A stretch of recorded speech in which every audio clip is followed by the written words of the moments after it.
सबसे ज्यादा आंकड़ों के आधार पर मर्डरर, रेपिस्ट, क्रिमिनल, अनपढ़, गवार, एमपी, एमएलए, मंत्री, मुख्यमंत्री और यहाँ तक कि प्रधानमंत्री 1925 में जन्मी गोरी चमड़ी वालों की गुलाम फौज सावरकर और गोडसे के वंशजों ने आज पूरे भारत देश के 21 राज्यों में अपना पांव जमा लिया है। यह बड़े दुख की बात है कि नकली पीआर और अपनी पार्टी के प्रचार और प्रसार के लिए भारतीय जनता पार्टी हर साल इतना पैसा खर्च कर देती है कि जितना सेंट्रल गवर्नमेंट एक साल में एजुकेशन पर खर्च करती है। चुनाव प्रचार के दौरान बरसाती मेंढकों के रूप में भारत देश के मौजूदा प्रधानमंत्री और उनके अनपढ़ और अवसरवादी शिष्य मोदी की तरह अपनी वेशभूषा गिरगिट के रूप में बदलकर आजकल अपने आप को तैयार कर रहे हैं। कोई बंगाल चुनाव में मछली खाता हुआ दिखाई दे रहा है तो कोई हिंदू मुस्लिम की राजनीति कर बंगाल में जहर फैला रहा है। बंगाल की धरती को हमें काबा की धरती नहीं बनने देना है। तो कोई बंगाल की मुख्यमंत्री के लिए रोड साइड गुंडा वाली भाषा का प्रयोग कर रहा है। ए ममता दीदी कान खोल कर सुन लो,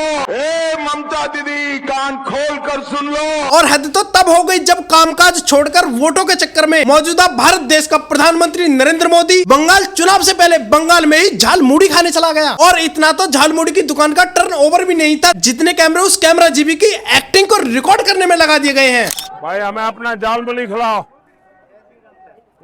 हाँ, दिमाग नहीं खाते बस, दिमाग नहीं खाते बस। देश की जीडीपी को तो खा गए, दिमाग नहीं खाते बस। रेलवे को तो खाए गए, दिमाग नहीं खाते बस। एयरपोर्ट को तो खाए गए, दिमाग नहीं खाते बस। किसानों की एमएसपी को तो खा गए, दिमाग नहीं खाते बस। गोधरा कांड की फाइलों को तो खा गए, दिमाग नहीं खाते बस।